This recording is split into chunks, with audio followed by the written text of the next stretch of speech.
ہوتا ہے کہ جو سنت رسول بھی چہرے پر سجا نہیں سکتا, داڑھی رکھے گا تو شادی نہیں ہوگی. اس اعتبار سے ایسے نوجوان آج کثرت سے پائے جاتے ہیں, نہ جن کی نماز درست, نہ غازی, اور وہ غازی بنتے ہیں.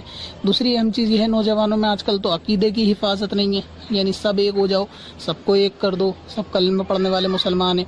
جو بد مذہبوں کو, قادیانیوں کو اور دوسرے جتنے باطل فرقے ان سب کو ایک کرے, جس کا خود کا عقیدہ اہل سنت کا نہیں ہے, جو خود سنیت پہ قائم نہیں ہے, تو ایسا بندہ غازی ہوگا, اس کو کیا نفع مل جائے گا یہ پروگرام دیکھنے سے؟ خلاصہ جواب یہ ہے کہ یہ صرف ایک نفس کی باتیں ہیں کہ جی دیکھنے سے ایسا ہوگا. اصل مسئلہ وہی ہے کہ لاک ڈاؤن کی وجہ سے آدمی فری ہے, نماز پڑھنے کا غازیوں کے پاس ٹائم نہیں ہے, سجدے کرنے کا, قرآن پڑھنے کا غازیوں کے پاس ٹائم نہیں, تراویح پڑھنے کا غازیوں کے پاس ٹائم نہیں, اور یہ پروگرام دیکھنے سے وہ اسلام کا اتہاس بھی جان لیں گے, غازی بھی بن جائیں گے, اور سارے معاملات ان کے جو ہے وہ بہتر ہو جائیں گے. لہٰذا کوئی ایسا سیریل دیکھنا کہ جو چاہے اگرچہ وہ اسلام کے نام پر ہو, ایسا فلم, ڈرامہ, سیریل دیکھنا یہ سب ناجائز اور گناہ اور حرام ہے, اس کو دیکھنا جائز نہیں. اس کے اندر بے پردگی کے ساتھ خواتین موجود ہیں, عشق مجازی بھی دکھائی جاتی ہے, بہت ساری خلاف شرع اور خلاف واقعات باتیں بھی اس میں بتائی جاتی ہیں. نہ تو اس کا اعتبار کیا جا سکتا, نہ تو اس کو دیکھنا جائز. اور دوسری خرابی وہی ہے کہ جو ایکٹر کی امیج آپ کے ذہنوں میں آتی ہے نا, پھر وہی ایکٹر آج آپ کو غازی بن کے دکھاتے ہیں تو کل وہ کسی ہیروئن کے ساتھ بستر پہ سوتے ہوئے نظر آتے ہیں, تو پھر آدمی جو ہے نا اس کیریکٹر کو فیوریٹ اپنا سمجھ لیتا ہے, تو وہاں بھی مسئلہ بنتا ہے. پھر بھی اگر کوئی اس کو دیکھنا چاہے تو وہ اس کی ذاتی مرضی ہے, زور کسی پہ نہیں ہوتا. جو حکم تھا وہ میں نے بتا دیا, اس میں کیا کیا خرابیاں ہیں, کیا کیا معاملات ہیں ٹوٹل, اور جو لوگ اس کی حمایت کر رہے ہیں یا دیکھنے کے لیے بول رہے ہیں وہ کتنے حد تک سچے ہیں, اس کا فیصلہ بھی آپ اس آڈیو کو سننے کے بعد کر لیں. لہٰذا شریعت جس چیز کا حکم نہیں دیتی اس کو نہ کیا جائے, جس کا حکم دیتی ہے اس کو کیا جائے. مسلمانوں کو یہی بات ماننی چاہیے, نہ کہ اپنی نفس کی پیروی کرنی چاہیے.